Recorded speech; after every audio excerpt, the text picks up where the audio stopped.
¿Qué tal, amigos? Os voy a enseñar a cómo cambiar el sonido de Opera GX, porque viene con sonidos predeterminados. Lo mejor que podéis hacer para esto es abrir la configuración avanzada, no la fácil. La fácil la tenéis aquí arriba a la derecha y pues te deja tocar algunas cosillas, pero para abrir la completa bajáis abajo del todo, en las tres rayitas estas de aquí, ¿vale? Y le dais aquí, a la rueda dentada. Esto os abre la configuración completa del navegador. Entonces vais a bajar un poquito y tenéis aquí las dos opciones que tenéis que tocar para cambiar el sonido o la música.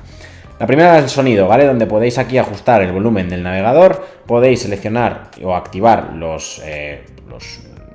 las pestañas estas, ¿no? Que como veis, pues te salen aquí todas estas opciones que puedes personalizar para cambiar el sonido de Opera GX. Y también tenéis aquí los sonidos del teclado que igualmente, pues sí, incluso tenéis aquí para una vista previa.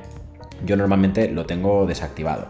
Y luego, aparte de esto, también podéis modificar una música como de fondo que hay siempre, que pues la podéis activar o desactivar y es exactamente lo mismo que os he dicho, que lo podéis aquí regular, podéis seleccionar cuál de ellas queréis, que podéis incluso añadir otras nuevas. De todas formas, cualquier pregunta para cambiar el sonido de Opera GX me lo dejas en comentarios, suscríbete y deja un like.